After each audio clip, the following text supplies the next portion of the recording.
research is interested in understanding how bacteria coordinate their activities as large populations of individual entities. And the reason we want to do that is because bacteria tend to live as communities, not individually. And by understanding how they do what they do, we'll hopefully come up with better ways of preventing and treating infection. The most exciting thing that our research has revealed is that the rules that bacteria use to coordinate their own multicellular behaviours are very similar to the rules that higher organisms use to coordinate group behaviours. For example, how termites build their nests and how ants are able to forage after food, and even how humans control traffic and how we follow pedestrian paths and hiking trails that other people have built for us.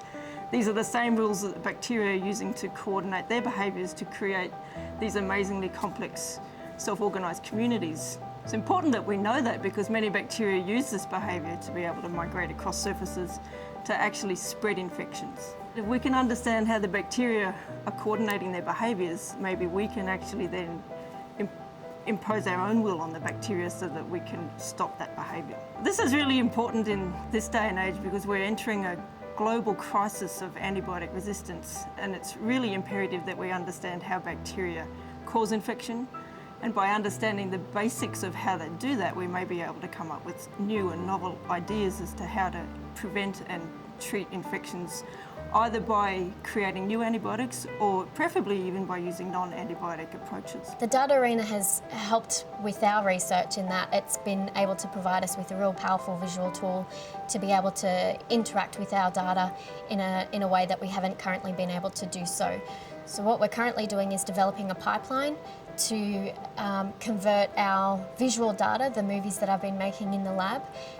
segment and outline each individual cell to get the coordinates for each cell across a given time period, and we can then bring in those data into the data arena and recreate the movie using that data.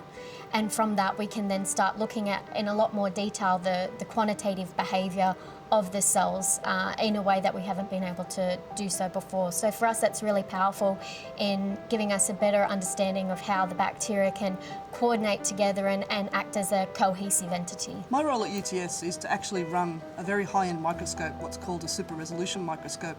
within the microbial imaging facility within the Faculty of Science here. My role with the data arena has been to try and make a simple pipeline for people who want to use the microscope to be able to bring their data across to the data arena in a simple way. So with the data arena we can actually zoom into an image, but we can still see the whole image, whereas if you work with a normal small computer screen, if you zoom in to see a detail, you lose the rest of the image and you can only see that one small spot. The most exciting thing that I think we've done so far is we've put out some images of what are very small bacteria or parasites. Because they're three-dimensional, you can actually spin them round and you actually find yourself ducking to get out of the road of this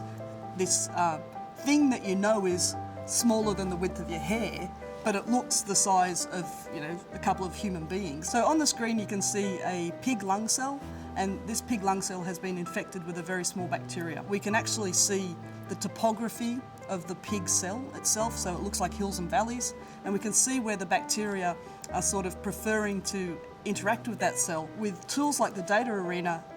being a very powerful visual tool, because we always say seeing is believing, we can take this knowledge that we get and visually present it to the public. And I think it's a very important part of being a scientist is to use these tools to communicate our knowledge to the public so that they become more scientifically literate and to understand the great stuff that's being done within Australian universities and here at UTS.